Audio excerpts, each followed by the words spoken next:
starts right now. Multiple new testing and vaccine sites popping up around the San Antonio area. Details on where you can get in line just ahead. Since the pandemic began, a city team has been going door to door to share COVID-19 vaccine information. Coming up, what their plans look like this year. The deadliest apartment fire in decades shakes the community in New York. What officials say started it, and the latest efforts to save those pulled from the inferno. We know the latest job numbers around the country. So what do job numbers look like here in and around San Antonio? I'm Max Massey. I'm going to explain in just a bit. Good to see Max back. Good morning, everybody. It is Monday, January 10th. Happy Monday. Thanks for joining us. Hope you're out to a great start. 43 degrees, a little chilly out there for now. Yeah, especially when you factor in the breeze, but we really can't complain as we go outside with live cam about wind chills because so much of the country is in the deep freeze this morning, Justin. It's true. We're getting a taste of it, but not as cold as it could be. And it was a beautiful sunrise this morning, albeit it was a little bit chilly out there. Those gusty winds made those wind chills fall into the 30s a little bit earlier. Still feels pretty chilly out there at this hour. Here's a look at the numbers. 43 degrees here in town, 45 in New Braunfels, 38 in Kerrville, 50 right now in Pleasanton. Next couple days, temperatures are in the 50s. We're going to see quite a bit of cloud cover. That will keep temperatures in check. But by the end of the work week, we're back into the 70s, and it feels pretty good. Again, mostly cloudy skies out there right now. We'll see most of South Texas underneath those clouds today. Well, looking at the wind chills, 35 is what it feels like at this hour. Feels like it's in the 20s in Kerrville. Feels like 36 right now in Uvalde.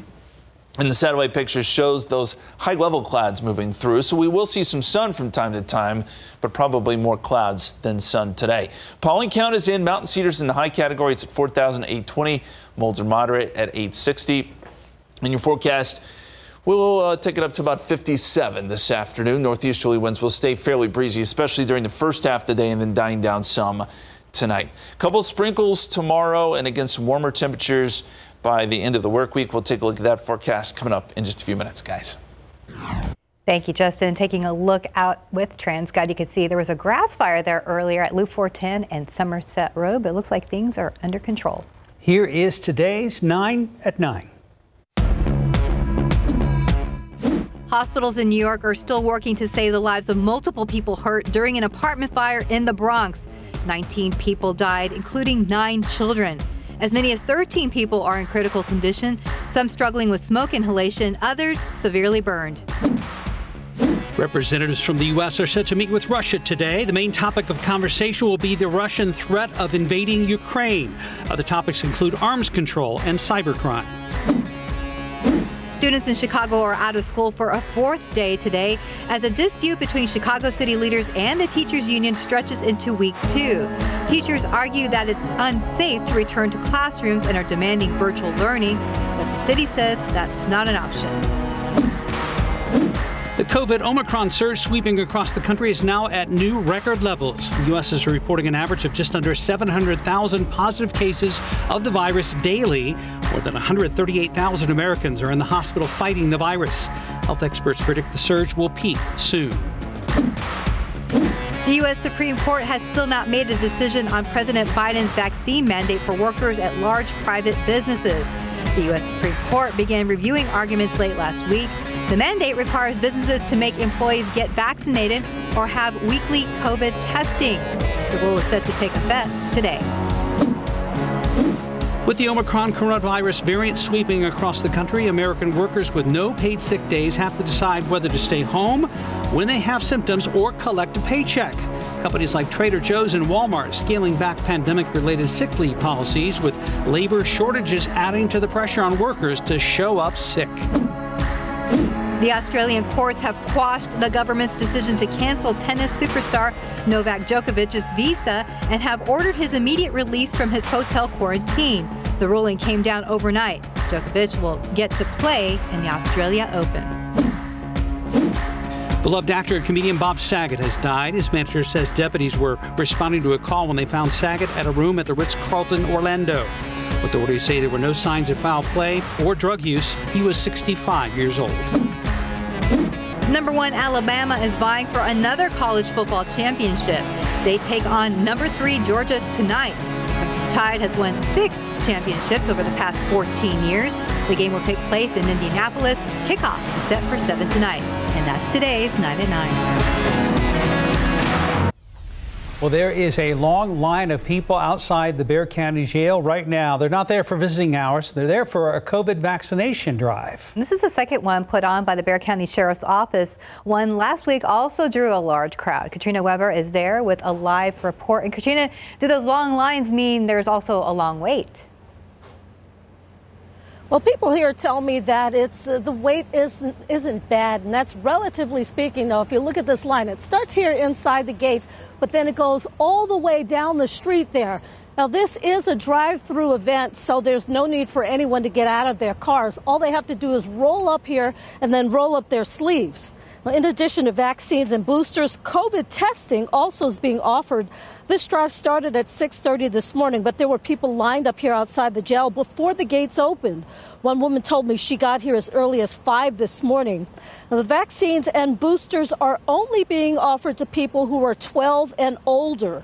But if the numbers hold true, people here are probably here more in search of the testing aspect. COVID tests have been in short supply lately. Now, this is all happening as the COVID numbers have been going up, mainly due to the Omicron variant. Metro Health, for example, reported seeing 3 times as many new cases lately as they had been seeing. Now, this drive goes until 5:30 this afternoon. And again, if you're here for boosters or vaccines, you must be 12 or older. There's also COVID testing being offered here. Reporting live outside the Bexar County Jail, Katrina Weber, KSAT 12 News. Katrina, thank you. Well, in an effort to share information on COVID-19 vaccines and dispel any misinformation, City of San Antonio's health department team continues canvassing neighborhoods this year. With Omicron cases surging, the team says it's critical to continue talking to residents living in neighborhoods with lower vaccination rates. Tiffany Huertas joins us live from the Benavides Learning Center over on San Antonio's west side. Good morning, Tiffany. Good morning. This is where they meet, and ever since 2020, they've been giving out information to the community. They have not stopped. And to talk a little bit more about this is Val De Leon, the supervisor of this team. Can you talk to us, Val, good morning, about what is happening right now? What are you all doing this morning? Well, today we're strategizing what we're going to do the rest of the week. We've got flyers that we typically go out to businesses and to people that we meet in the streets. We target the areas that the vaccination clinics will be held at. So that's kind of what we do. Here's one of the flyers that we hand out. This outlines just about everything that happened this week. We get them weekly. As you can see up here, also the Alamo Dome also has an event there. So these are brand new events happening this week? Yeah, these are brand new events. We get them on Friday, and so we strategize on Monday for what we're going to do this week. Last year, when we spoke, you mentioned that door-to-door knocking and giving these flyers was helping. How do you explain all of last year? Was it actually helping? Sure. Yeah, we've seen a lot of reaction from people that haven't heard about the vaccine or where to get it.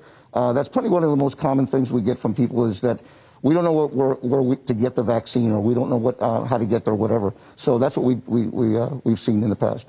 And you mentioned this year, because of this new variant and cases surging, you all are not going door to door just yet, but you are still going to the streets and giving out these flyers. Yeah, we try to go a day before the vaccination clinic, and the vaccination clinic usually targets the areas that are low vaccine, low areas where people have not got the vaccine. So we go to those areas and hand out just a day before to hand out the flyers and just educate the people on what's going on. What are some of the reactions that you've all gotten this year so far, or last year? Well, we've had a lot of people say that they're hesitant, but I guess for the most part, people are starting to come around. People are starting to look at the vaccine and say, well, look, this is going to help us, get better.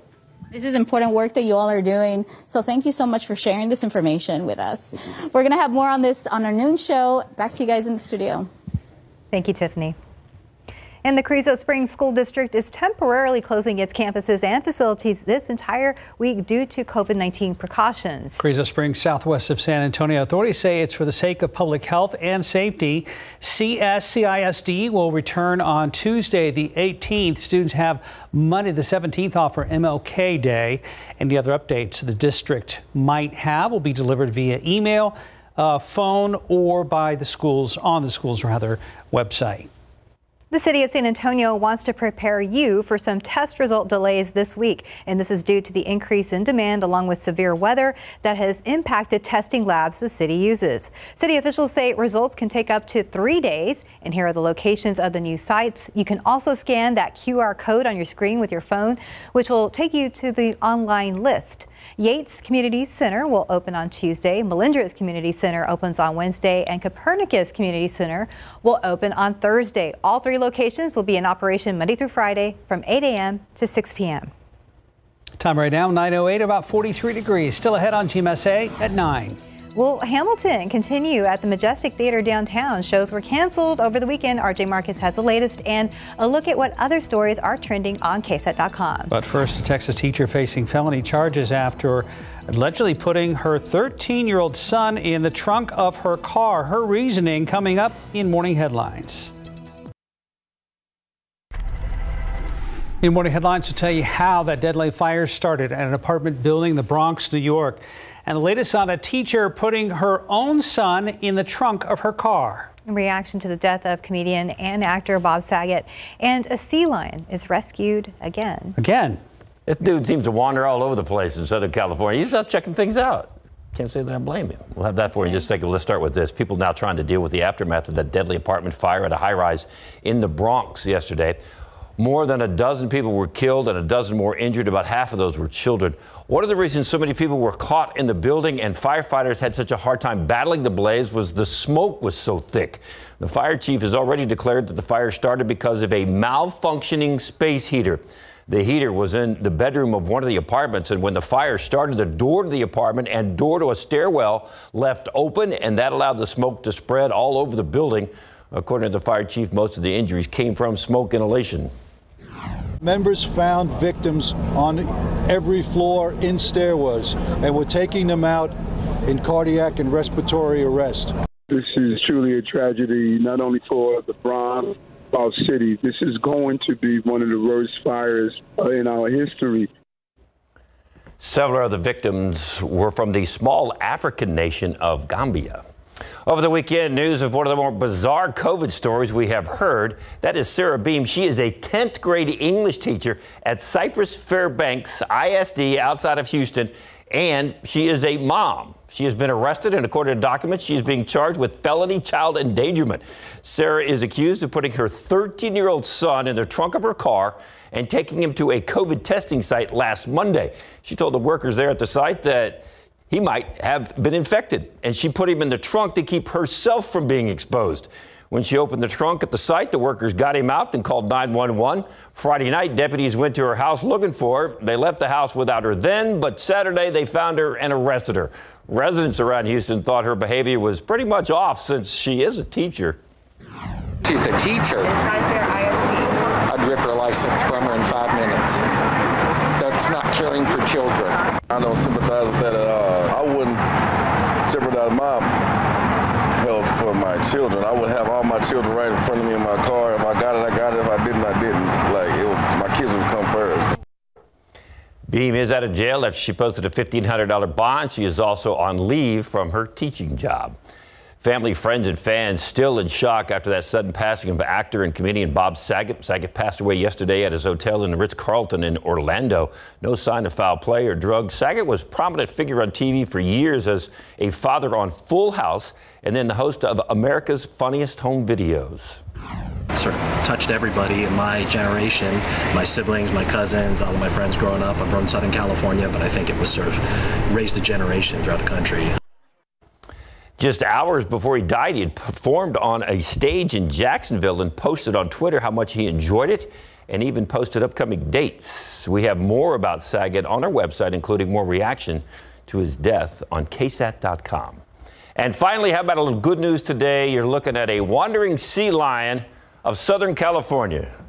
Yep. This time, the big dude wandered right out onto a highway miles from the ocean. Traffic came to a crawl. SeaWorld came to the rescue. They said they don't know how this guy wandered so far away from the ocean or why. However, here's the twist. It's not the first time. Back in November, the same guy was rescued on a different highway. He was rescued back then as well by SeaWorld. He apparently has been showing up in odd locations since then. SeaWorld took him to their park in San Diego to get him checked out, make sure he's okay. Hey, the guys that, you know, humans were meant to be on land, but we go to the sea. SeaWorld, sea lions were meant to be in sea, but they want to go to the land and check things out, right? I don't blame the guy. He might find some, you know. Yeah, he just wanted a little break. Some fun. Yeah, look at him back there just chilling behind you. Yeah, he's just like, wanted to check out the traffic on the highway, I guess. This land thing is kind of cool. He's like, oh, here you come with the nets. All right, good luck with that. Yeah. Why? You know, I got to escape again. Hey, wait Come on.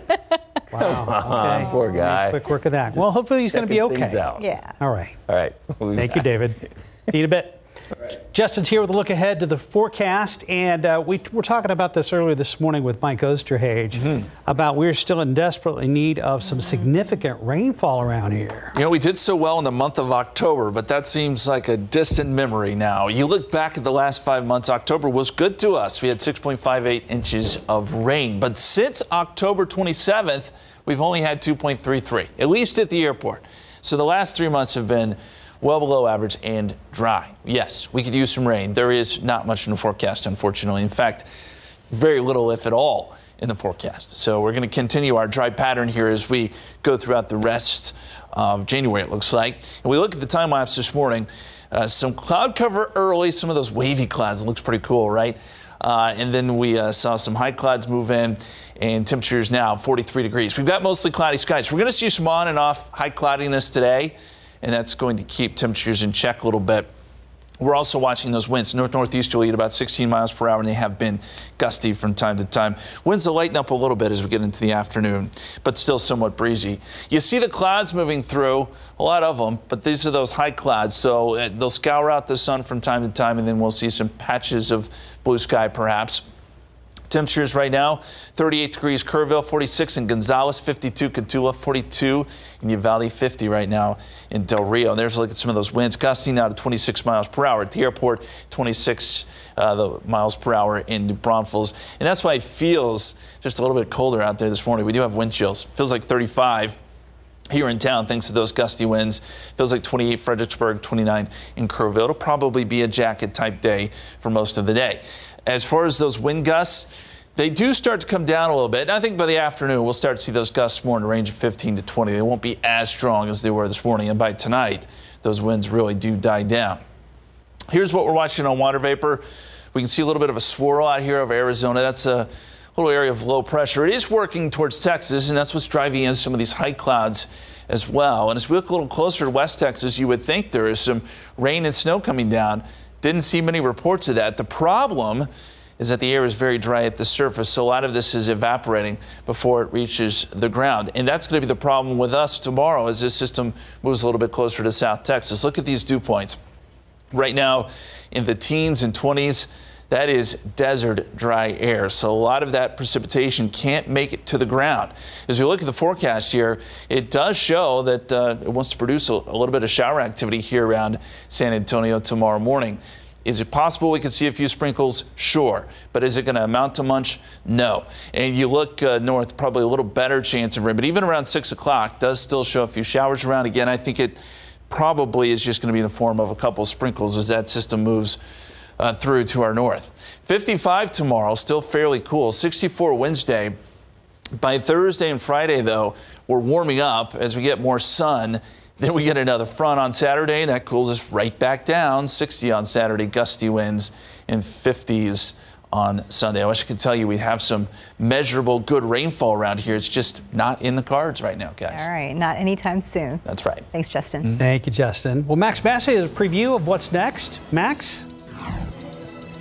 Good morning, guys. We are talking local job numbers and a local worker shortage. We're going to explain right after the break. Hi, welcome back. It's 9:23. The latest job numbers around the country show that the U.S. economy added far fewer jobs than expected in December, but the unemployment rate is at 3.9%, the best since the pandemic. Max Massey joined us live from Mitiera. Max, we keep hearing about worker shortages all the time these days. Are we seeing situations like that here? Yeah, we are seeing the situations like that across the country and here in San Antonio. We're here at Mi Tierra, and I was just talking to the manager. He was telling me that they have a worker shortage. You know, we know Mi Tierra as being 24/7. That's actually had to stop because so many workers have either tested positive for COVID or there's just not enough workers on staff. So it's something that they and a lot of other local businesses are having to grapple with right now through this phase of the pandemic. But we're actually joined with Adrian Lopez, CEO of Workforce Solutions Alamo. Yep. So we talked about the job numbers across the country. What do they look like here in San Antonio?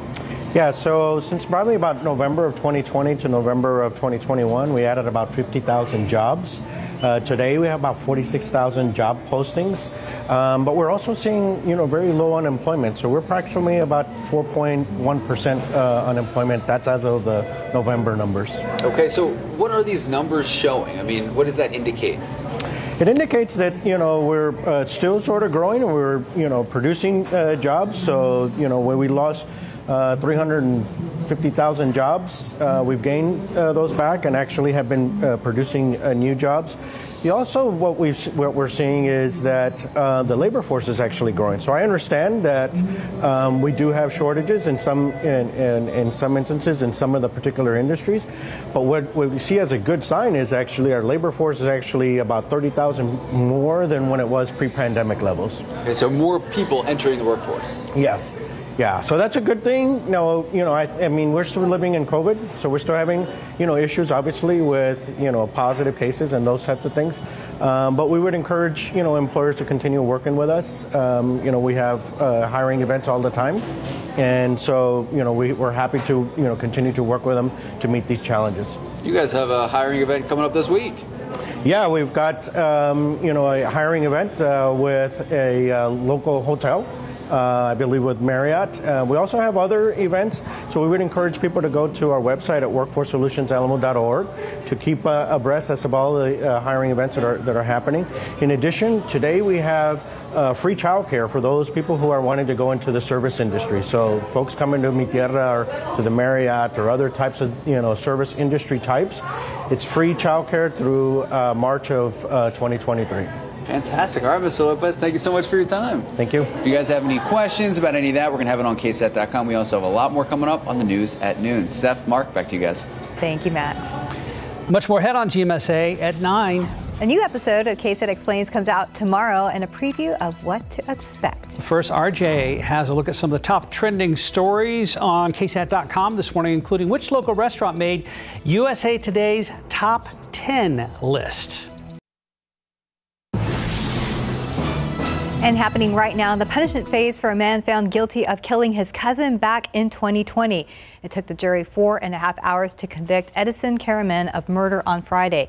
Christopher Karaman was shot and killed on March 27th of 2020. The jury will now decide Edison Karaman's sentence during the punishment phase, which also began on Friday. Closing arguments are underway right now. Faces up to 99 years to life in prison. KSAT court reporter Erica Hernandez monitoring this case. We'll bring you updates coming up on the news at noon. This morning over on KSAT.com, an unexpected animal sighting here in South Texas, and a new San Antonio restaurant, or fairly new, makes an exclusive top 10 list nationally. And Hamilton at the Majestic forced to take a break this weekend. RJ Marquez has this morning's stories to look out for on KSAT.com. I hope they're back up to full steam by this weekend. I have tickets for Saturday. Oh, you had tickets for Saturday? I have for this coming Saturday. For this week. Yes, okay, sir. And so that's actually something we're trying to get checked out right now. I've been just kind of scanning through their social media channels, and that's basically where they announced this information on Friday. And as Mark just mentioned, hopefully these shows will resume today after the Majestic had to postpone all performances of Hamilton over the weekend because of a reported breakthrough COVID-19 case within one of the performers. So this news came down again on Friday night. Before that evening's performance, there were people that were posting that they were parking in the garage and already on their way there when they got this information. And again, I've been checking through Twitter and Instagram to see if there's any new information there. So this is just for people that already have tickets purchased. They want you to hold on to them for now as the company works to reschedule some of those shows. And they even said on that post the other day that there is no other action needed at this moment if you had tickets for one of these past weekend shows. So the theater said in a statement that all Hamilton future performances are still set to go as planned. So again, that was Friday. Been checking again this morning, reached out to a couple of people to see that hopefully these shows get back underway today, because a lot of people were really disappointed by that over the weekend. Yeah, I'm really curious to see how they handled the people that had tickets for this past weekend. Yeah. It's these traveling national shows. It's tricky logistics. You've got other dates. You've got to move on. You got to move the whole production. Yeah, and I was actually there on Thursday. It was the opening night, and it was an incredible show, I have to say. Have you guys seen it live? Well, not live. Disney Plus. Just the Disney Plus version. I saw it live in London, and I'm anxious to see it one more time. Yeah, no, it was an incredible show. Performers did great. I wouldn't even be able to tell you if there was one of the performers or a couple that unfortunately had one of these breakthrough cases, but unfortunate there. And so we will continue to follow this story throughout the rest of the day. It's amazing. And by the way, the background ensemble cast is outstanding and work nonstop. Yeah, so hopefully people can get a chance to check that out.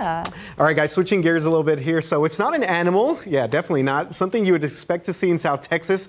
But residents in Hidalgo County spotted a kangaroo this weekend that was seen just hopping around the neighborhood. Check this out. Hidalgo County Sheriff said deputies were called for a kangaroo sighting Friday night in Mercedes, Texas. Officials said many residents couldn't believe their eyes and actually thought it was some sort of dog moving. Kind of weird. Deputies found the kangaroo about 2 miles from the ranch that it belongs to and returned it to its owner. So no injuries or property damage was reported. The kangaroo's all right. You can see that picture that they posted there. And deputies still trying to figure out what happened, how this kangaroo escaped the ranch. And again, just a weird, imagine you're just kind of like hanging out, driving home, maybe sitting outside, and you just see this kangaroo. It's jumping or hopping around. Yeah. Don't they box or not box, but they can. Yeah. They can. Yes. Yeah. They can. They can be a little aggressive. When they're not working out back, they box. So good to see that kangaroo is back home and hopefully doesn't get out anytime soon again. So, all right, guys, foodies, listen up. This is a pretty interesting story here. A San Antonio restaurant just landed on a pretty impressive list. Best Quality Daughter at the Pearl was selected as one of the 10 best new restaurants in USA Today's 10 Best Reader's Choice Awards. Big honor here. So chefs Jennifer Dauberton and Quilly Watson opened Best Quality Daughter in late 2020 with a new spin on Asian American food that was heavily influenced by comfort food. Nice combination there. The kitchen offers fresh takes on cashew chicken, shrimp, roast pork shoulder. All this sounds delicious. I have not had breakfast. Taiwanese pork, fried chicken, and other Asian delicacies. So they actually started this as a pop-up dinner concept because the owners wanted to address the lack of Asian American female chefs in South Texas, and I think it's worked out pretty well for them. Congratulations. Nice. I was telling Steph, now the extra hard part, dealing with the hype and the crowds that are sure to come, even with these new accolades. Yeah, definitely. I have not been out there to Best Quality Daughter, but I've been told I need to pick up my Asian food game, so yeah, that's definitely one that... It's worth the trip. Yes. Yeah. And the parking near that restaurant is free. Oh, there you go. Added bonus right there. Yeah. That's a good, best kept secret right there. There you go. Yeah. All right, RJ, thank you, sir. See you in a bit right now. We'll be talking sports coming up now outside with Live Cam. Yeah, we're at 45 degrees right now. We're kind of in the mid 40s earlier this morning. Not as freezing cold as some of the mornings we had last week. Chilly. By the way, you're speaking my language. Free parking. I like that. Yeah. Let's take a look at a picture here in our KSAT Connect. This is beautiful. If you were outside this morning, you probably saw these clouds. They kind of look like waves, undulatus clouds. We see them every now and then, especially when there's some cold fronts around. This is a great shot of it. Gary Matthews sent this in from Shirts. Love it. We've got a few more of those pictures to show you. Thank you for sending those into our KSAT Connect. Let's look at the satellite picture, and you can see the clouds, high-level clouds for the most part, coming through now. And these will be off and on tonight, so we're going to see quite a bit of cloud cover, probably more clouds than sun. And that'll keep temperatures from getting all that warm. 46 degrees in Gonzales right now, 42 Uvalde, 40 in Kerrville, 37 in Fredericksburg. There is still a pretty good wind chill. Gusty winds have put wind chills in the mid-30s here in San Antonio. So bundle up. We're going to be outside this morning. Very quickly, Mountain Cedar. It's at 4,820 today. We've had quite a run here of some pretty high counts. They came down a little bit over the weekend, but now starting to jump back up. We're headed into the meat of the season, so just heads up there. 57 degrees today, mostly cloudy. Northeasterly winds 10 to 20. Look for those winds to die down tonight, guys. Thank you, Justin. And a quick look outside with TransSky. There's Highway 90 at Military. Things are looking pretty good there. Heads up, folks, a new episode of KSAT Explains is coming out tomorrow. This week, the team is breaking down how provision in federal law known as Title 42 has affected the United States' already complicated immigration system. Myra Arthur gives us a preview. Immigration is one of the biggest hot-button issues in our current political moment, and it's often named among the issues that voters care most about. It does have a real effect on real people. In the past few years, we've seen several instances where a surge in border apprehensions sparks new debate about who should be allowed into the United States and how to reform our immigration system. At this point, there have never been more immigration cases pending. But this topic is a complicated one, and in the eyes of immigration laws, not everyone who tries to enter the U.S. is the same. And the pandemic has further complicated things for those seeking safety in our country. They were crossing in plain view, just trying to get here so they could make an asylum claim. Based on our laws and international laws and norms, people have a right to seek asylum. In this episode of KSAT Explains, we're breaking down the difference between how the U.S. handles asylum seekers and those who enter the country illegally and try to go undetected. Plus, we're also taking a look at a little-known provision in federal law that has upended the system.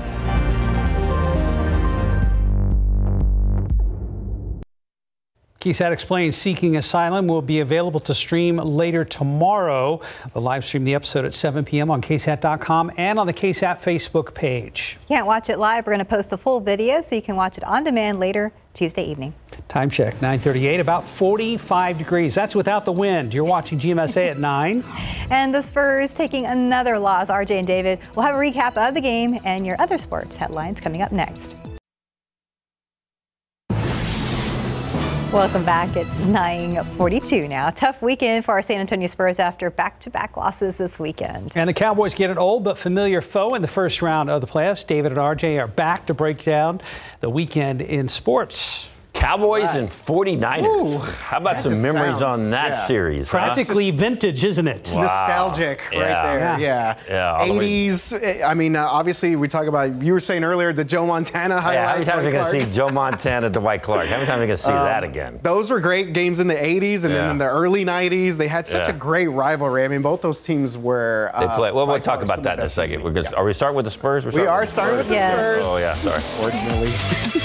Hey, but Steph, here's something positive about it. Okay. After all this that they're going through, they're 10th in the West, which means they get that play-in game to try to get in the playoffs. Okay, I'll take it. And Josh Primo, the youngster, he had a good game yesterday. Yeah. Lonnie Walker, he's back. He had a great game. That wasn't so good right there. I don't know where that came from. Yeah, so the Spurs obviously. Why you show that, man? Why you throw that in there? yeah, I don't think this. Spurs still missing some guys here. No Derek White.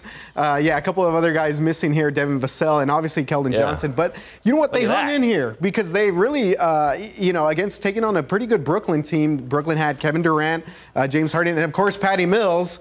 Former Spur there. A little bit of it shedding a little tear there that Patty's not with. There's the big one from Josh Primo. Yeah. He made the three, helped them stay in it. Then they made a mistake down the stretch.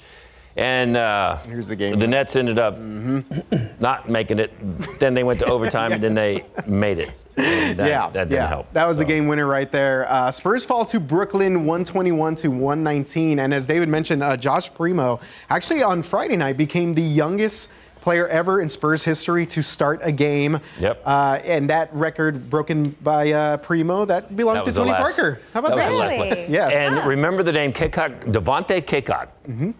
it's like this guy's been on the roster, but he hadn't played very much. He played a couple of minutes the last few games. He played pretty good yesterday. He played solid, need him more. Yeah, he's one of these guys that they're having to just kind of step in. Jock Landale had himself a couple of big shots. He had a good game. People are sitting at home going, who? What? Who? Yeah, they had to get these guys. Some guy named Johnson showed up. Well, Josh Primo was pretty positive after the game. He said he was grateful for the experience. Yeah. So. I'm sure. Unfortunately, they lost. But as David said, they've now lost 5 of 6 on this road trip, and which actually wraps up I'm sorry, tonight. 6 of 7. Well, this is the 7th on the road trip. Oh, you're talking about the road trip. I was talking about overall. Well, yeah, that's probably that's the worst. That's but they're still hanging in there. You're trying to make it look better. Still kind of hanging in there. They're still hanging in there. Yes. They play at the Knicks tonight. Of course, as we said, just kind of hanging out in the same hotel. Hopefully, all these guys are staying safe and maybe not going out as much or doing it. There was 2 shockers yesterday.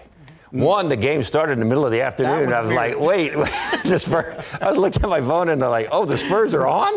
Right now. Let's watch that. And then they're in 10th in the West, even after this struggle. They're what'd you say? They're 1-5 on the road trip. And they're 1-5 on the road trip. 7, so, wraps up tonight. Yeah, they're still hanging in. Get some of these guys back. The list is long and distinguished. Yeah, and at least some of these guys, I think, actually may already be back in San Antonio. I think McDermott, a couple of the other guys that were in other cities when the COVID hit. McDermott is back. Yeah. He was like stuck in Detroit, and a couple of guys were stuck in Boston, and then so they were all over the country. Yeah. But hopefully they're all getting back to San Antonio, and then they get ready for the Spurs to come back, and then they can move on. So that game tonight, the Knicks, is on the road. Let's get to the Cowboys. Pro football coverage, powered by Davis Law Firm.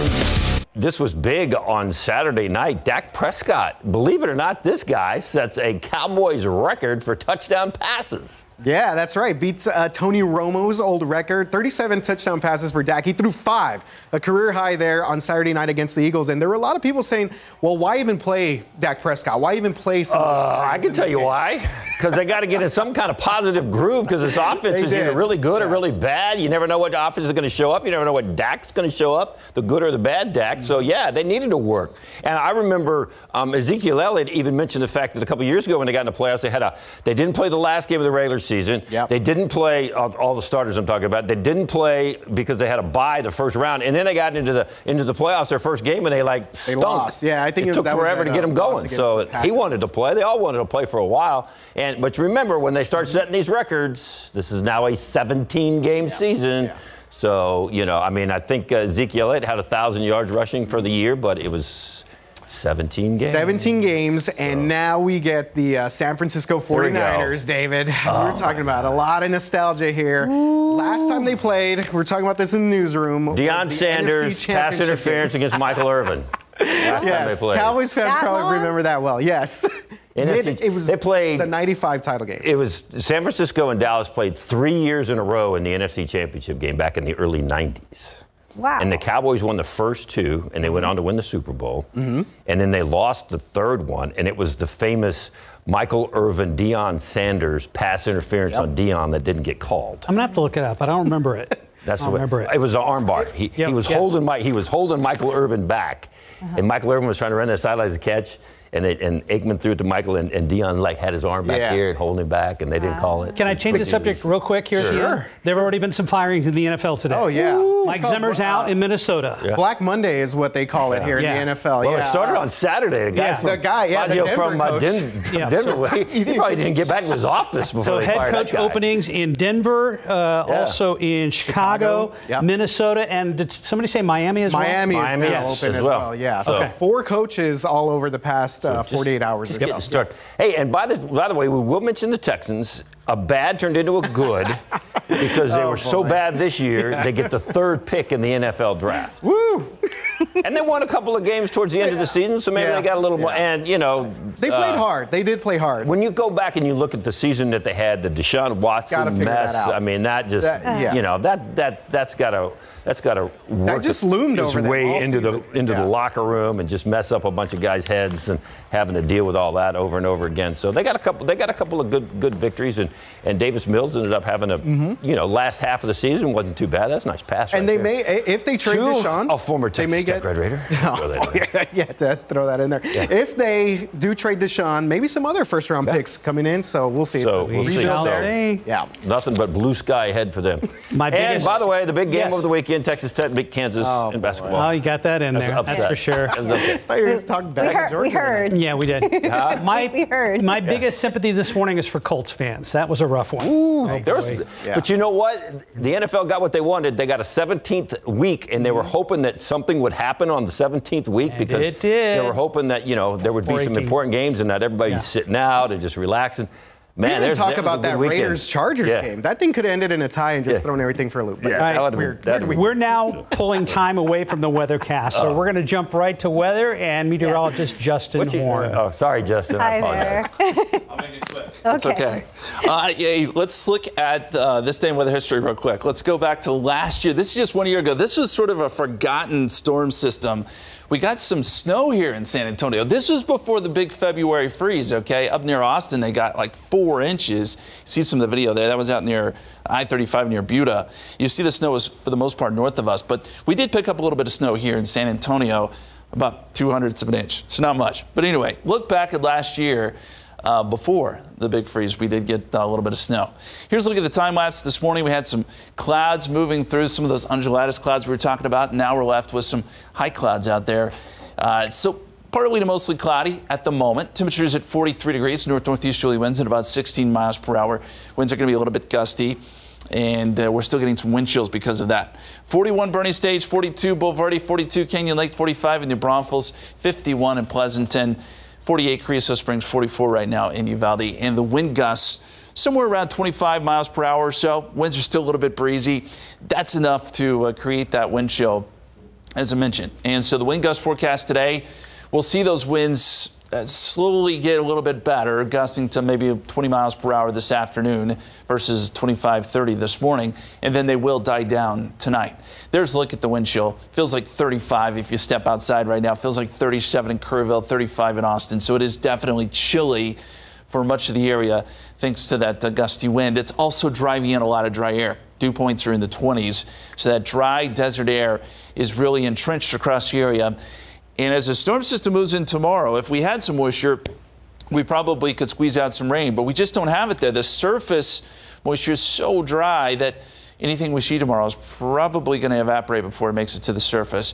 And that's kind of what we're seeing out west. There are some showers being reported out near El Paso, but this snow and this light rain you're seeing here across West Texas, from what I can tell, none of this is actually reaching the ground. So as this storm system, which by the way is out over the Four Corners region, as it moves a little bit closer, this model does show a couple showers trying to develop tomorrow morning. I just don't think we see much out of this. Maybe a couple sprinkles as this energy moves to our north. And then by 6 p.m. still showing a few very light showers in place, but again, probably just in the form of a couple sprinkles. So here is the forecast. 57 and breezy today, 55 tomorrow, 64 Wednesday. We're in the 70s by Thursday and Friday, and here comes another front Saturday. Cools us back down into the 50s Sunday. And at the moment, no freezing temperatures anywhere in that forecast. We'll be right back. Good morning. Coming up on Live, Selena Gomez from Hotel Transylvania, Transformania. Plus, Ginger Z talks about her new book. See you soon on Live. All right, Justin found this for us this weekend. A farmer is now giving some of his cows virtual reality headsets to reduce anxiety and increase milk production. Yeah, this is a farmer from Turkey. He's turned the high-tech headgear after seeing a study suggesting it makes cows happier. He says it's already paid off. He's given the headsets to 2 of his dairy cows and know that milk production went up from 22 liters to 27 liters a day. So what they're seeing are visions of the outside world. He says they're watching a green pasture and it gives them an emotional boost. They are less stressed. No comment from the cows, but that's just an assumption. What a world we live in. Very Thank you, Justin. Yes, thank you. Have a great day, guys.